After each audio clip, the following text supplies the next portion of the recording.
Good evening and welcome to Team Talk. I'm Harry Peet. Let's check in on tonight's lineup. Highlights from Canterbury's double-header. How did Kent sides get on in the weekend's football? And it's good news for Ashford United. But first tonight, it's been announced today that Kent will host the 2020 Open Golf Championship. Royal St George's Club in Sandwich will host the event between the 12th and 19th of July.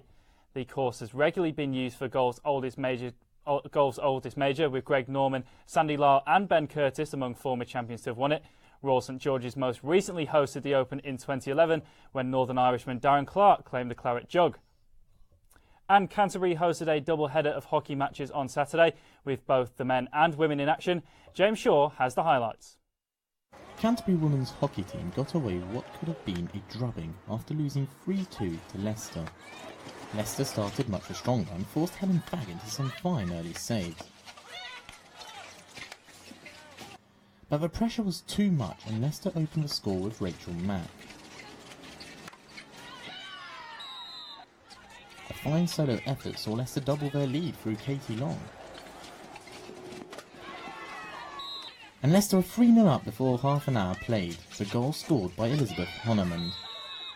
Canterbury played much better in the second half and were back to within one with a goal by Eliza Brett.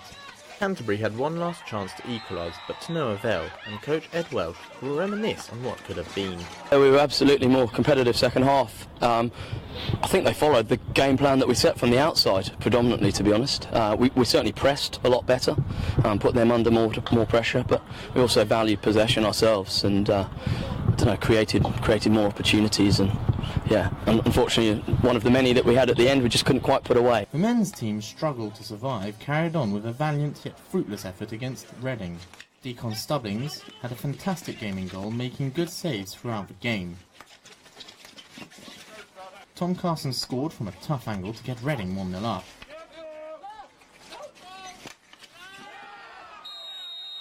In the second half, Reading doubled their lead on the break with a tap-in by Ben Boone.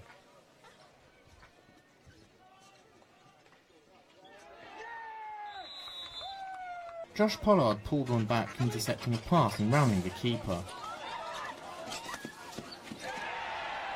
Unfortunately, Canterbury's men's could not equalise neither, leaving Dave Matthews reeling at what could have been again. Well, we changed tactics in the second half and put two players up front and then three at the end and created an awful lot of chances. So we were obviously devastated to come away with a 2-1 loss, having thought that we at least deserved a draw or a win. Canterbury played again on Sunday against Surbiton, drawing 4-4. There was plenty of football action in Kent over the weekend. Here's Keelan Webster with the highlights. Dartford hosted Chelmsford at Prince's Park on Saturday, looking to keep the pressure on the National League South top two. 6 straight league wins had put them within 1 point of Ebbsfleet and Maidenhead, but they struggled to break down their playoff-chasing visitors. In the first half of few chances, Luke Wanadio came closest. The winger raced down the left-hand side, but saw his shot saved by Ross Fitzsimmons, following a clever change of direction. The Darts almost found a breakthrough at the start of the second, but Ronnie Vince saw his header come back off the crossbar. Chelmsford began to get themselves into the game though. First, Robbie Wilmot was denied by Darren Ibrahim, and the Gibraltar international rose again to deny a goal-bound header from Sean Jeffers. There was nothing he could do about the opening goal though. The hosts failed to clear their lines, and when the ball eventually fell to Anthony Church, his deflected effort wrong-footed Ibrahim to give the Clarets the lead. Despite a late claim for a penalty, Dartford couldn't find an equaliser, confirming their first league defeat since New Year's Day. Elsewhere, Ebbsfleet claimed a crucial 3 points against fellow promotion challengers Hungerford. At the other end of the table, Margate suffered their 11th straight defeat at the hands of Wealdstone. The results mean that Ebbsfleet remain top of the pile on goal difference, although chasing Maidenhead have a game in hand. The picture isn't getting any prettier for Margate at the bottom, who are now 9 points adrift of safety. Faversham are the Ryman League Division 1 South's in-form team with 25 points from their last 10 games, and they were firing on all cylinders against Corinthian Casuals on Saturday. It took them just 4 minutes to take the lead, Dan Carrington's shot proving too hot to handle for Casual stopper Danny Bracken. It took them a further 70 minutes to find the second, but when it came, it was as simple as it was important. Will Godman's long ball bounced into the path of Luke Harvey, who headed home. There was nothing scruffy about the third though, substitute Jordan Casey sumptuously tucking away this free kick. In the same division, relegation threatened Chatham hosted promotion chasing Dorking Wanderers at the sports ground, and the game went as the form book suggested. It took just 12 minutes for Matthew Briggs to give the away side the lead with this powerful run and finish into the bottom left-hand corner. He had a second 2 minutes later, crushing an effort high into the net. Briggs turned provider to add a third in the second half as the move ended with Chatham goalkeeper Alex Hyde booting into his own goal. Elsewhere, Herne Bay edged out bottom side Godalming Town. Playoff chasing Hythe had to settle for a point. Sittingbourne picked up their first clean sheet in 15 games with a win against Molesey, whilst Ramsgate secured 3 points at South Park.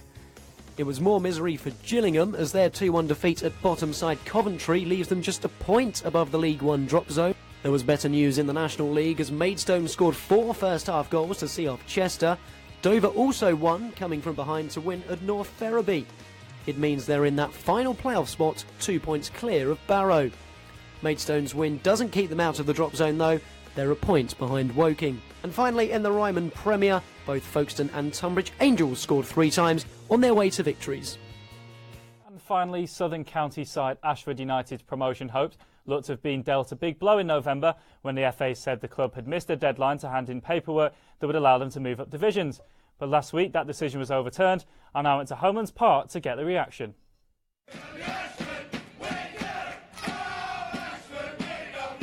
The players wouldn't have needed any extra G'ing up for Saturday's match with rivals Tunbridge Wells, but when the news came through that the FA had decided to accept Ashford's promotion application, they knew that the hard work they were putting on the field could finally be rewarded. So I think there's been a lot of talk over the last 2 years behind the scenes of football, and it does sort of conflict with the football as well, so you have to sort of try and get it out your head, make sure the boys are right. But it's great news that we can now push for the rest of the season and challenge. Big investment in a new artificial pitch and improvements to the stands meant that the club met all the promotion criteria, meaning that the initial failed application was a bitter pill to swallow. It was absolutely devastating because that's what we're here for. We want to get out of this league and we want to get promotion. So it was devastation. It's a very difficult league to get out of. There are a lot of good teams at the top. Fortunately enough, we are one of them. And so we're just hoping, obviously, for the best. The club already have a large fan base, averaging a crowd of around 220 at Homelands Park. And after 7 years outside of the Isthmian Leagues, they could finally see a return to the higher tiers. But that's great news, yeah, because as I say, you know, if you finish top, you've earned the promotion, haven't you? So you deserve to go up. So it is great news. I mean, if they win all their games, yes, we're going to play Crowborough here. So if they beat Crowborough, then, we're through. Yeah, we're up. It's a good place to come. It's good, honest football. It's just a good day out. Really enjoy it. Ashford's hard work on the pitch that saw them top of the table could have been completely undone by the decision from the FA.